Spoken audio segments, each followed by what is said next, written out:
assez impressionné par ce long curriculum vitae, mais je vous rassure, ce soir je ne parlerai pas d'écologie pour une fois. Bien, bonsoir, chers amis, chers camarades. Bienvenue pour cette réunion qui termine quasiment cette longue séquence de la campagne que nous avons menée et des élections présidentielles et législatives. Et une séquence qui, pour nous, est déjà une véritable victoire. Nous avons montré que malgré les différences entre organisations, et évidemment il y en a, la gauche radicale, celle qui se situe nettement à gauche du Parti socialiste, eh bien, a réussi à s'unir et à exister de façon autonome, tout en assumant la conquête et l'exercice du pouvoir. Mais l'union pour l'union, et tout le monde le sait, n'a pas de sens. Cette victoire que nous sommes en train de construire, nous la devons d'abord à notre programme politique, qui, il faut le dire, est le seul programme qui permette de sortir du capitalisme, non pas dans quelques décennies, mais ici et maintenant. Alors je pense bien sûr à toutes les mesures qui sont dans ce fameux programme partagé, qui visent à mieux répartir les richesses, à taxer les grandes puissances financières, à augmenter les salaires, et notamment à augmenter nettement le SMIC. Je pense à la régulation du commerce international, mesure sans laquelle nous ne pourrons pas empêcher les multinationales de pratiquer le chantage aux délocalisations, régulation du commerce international qu'il faut bien appeler par son nom, le protectionnisme, mais qui, à l'inverse de ce qui s'est pratiqué à certaines époques, n'est pas un protectionnisme pour se replier sur des frontières nationales, n'est pas un protectionnisme pour pénaliser les peuples, mais au contraire un protectionnisme intelligent, écologique et social, et qui empêche les multinationales de délocaliser. Et puis je pense évidemment au renforcement et à l'extension des services publics, avec la création d'un grand pôle public bancaire et d'un grand service public de l'énergie. Et si les gens nous font confiance aujourd'hui, eh bien c'est parce qu'ils sentent que nous prendrons ces mesures radicales, quoi qu'en dise le Fonds monétaire international, l'Organisation mondiale du commerce ou bien l'Union européenne. Et nous sommes prêts à désobéir à ces institutions ultralibérales, et c'est véritablement là que se trouve notre force.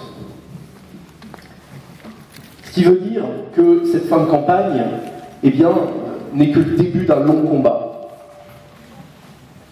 Un long combat qui s'annonce, il ne faut pas se le cacher, extrêmement difficile.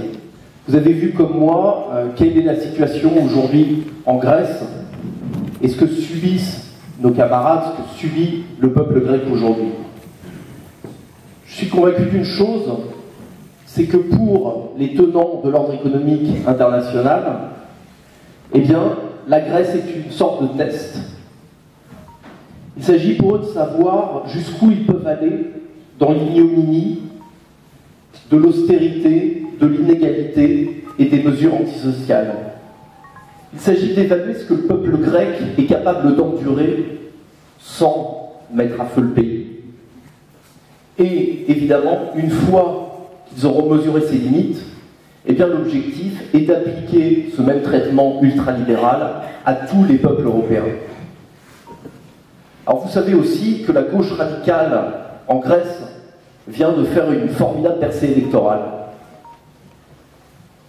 Et cette percée électorale, eh bien, est un argument sensationnel, parce qu'elle détruit ce que nos opposants nous disaient quand on annonçait qu'on allait prendre des mesures radicales de rupture avec le capitalisme, à savoir eh bien, qu'on serait isolé et qu'on serait promis à une catastrophe économique si nous prenions des mesures unilatérales contraires aux principes du Fonds monétaire international, de l'OMC ou de l'Union européenne.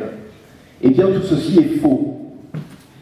C'est faux parce que si nous gagnons le combat dans un pays, eh bien, la gauche radicale s'élèvera dans de nombreux États et nous porterons ensemble ces exigences de rupture. Et donc, pour les semaines, les mois, sans doute les années qui viennent, eh bien, il nous faut véritablement travailler à internationaliser notre combat et à montrer la vérité. Et la vérité, eh bien, c'est qu'avec l'Union européenne, avec ses politiques ultralibérales, eh bien, le résultat, c'est qu'aujourd'hui, des partis néo-nazis accèdent à des assemblées nationales, comme c'est malheureusement le cas en Grèce. A l'inverse, avec le Front de gauche, avec la gauche radicale européenne, eh bien, nous proposons la coopération entre les peuples et l'amélioration des conditions de vie pour tous. Et si nous sommes prêts à prendre des mesures unilatérales, eh bien, c'est pour sortir de ce capitalisme mondialisé, mais il ne faut pas avoir peur de le dire, les véritables internationalistes, eh bien, c'est nous. Alors, nous devrons également travailler, sans doute, encore sur le contenu de ce programme partagé, puisque, bien sûr, les tenants de l'ordre économique international ne vont pas s'arrêter là et vont continuer à faire fonctionner ce rouleau compresseur de l'austérité. Et je crois qu'il va falloir reposer certaines questions vu la situation, et notamment, je pense que nous ne pouvons plus faire l'économie d'un plan B sur la question de la sortie de l'euro, cette monnaie commune qui nous lie à des politiques monétaires ultralibérales. Face à l'ultralibéralisme de nos ennemis, je crois qu'il ne faut rien s'interdire pour mettre en œuvre nos politiques, car nous n'avons pas le choix. Soit la gauche radicale gagne en Europe, soit c'est le chaos qui nous attend. Alors le Front de gauche a véritablement un bel avenir, mais effectivement, il ne peut pas décevoir. Alors à court terme, bien sûr, l'échéance qui nous occupe, c'est celle de ce week-end, du week-end prochain, avec les élections législatives qui, faut-il le rappeler, sont encore plus importantes que les élections présidentielles. Et à l'issue du scrutin, il faut bien avoir conscience que nous pouvons être dans une position déterminante. Nous pouvons être ceux qui diront oui ou non aux propositions de loi et aux politiques proposées par le parti majoritaire. Si ces propositions sont favorables au peuple, eh bien nous dirons oui, évidemment. Mais s'il s'agit de poursuivre dans l'austérité, même au nom du fameux réalisme économique, eh bien les députés Front de gauche devront dire non à ces politiques d'austérité. Alors nous avons fait campagne avec un slogan qui a été collé sur tous les murs des villes, qui était un beau slogan, qui était « Prenons le pouvoir ». Prenez, pardon, le pouvoir.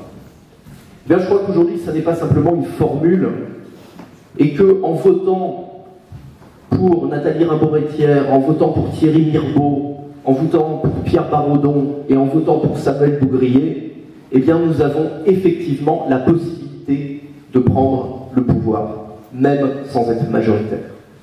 Alors, allez voter pour eux le 10 juin, votez encore pour eux le 17 juin, parce que j'espère bien qu'ils seront présents au deuxième tour le 17 juin, et envoyez-les à l'Assemblée nationale. Je suis persuadé, nous sommes persuadés qu'ils feront de belles choses.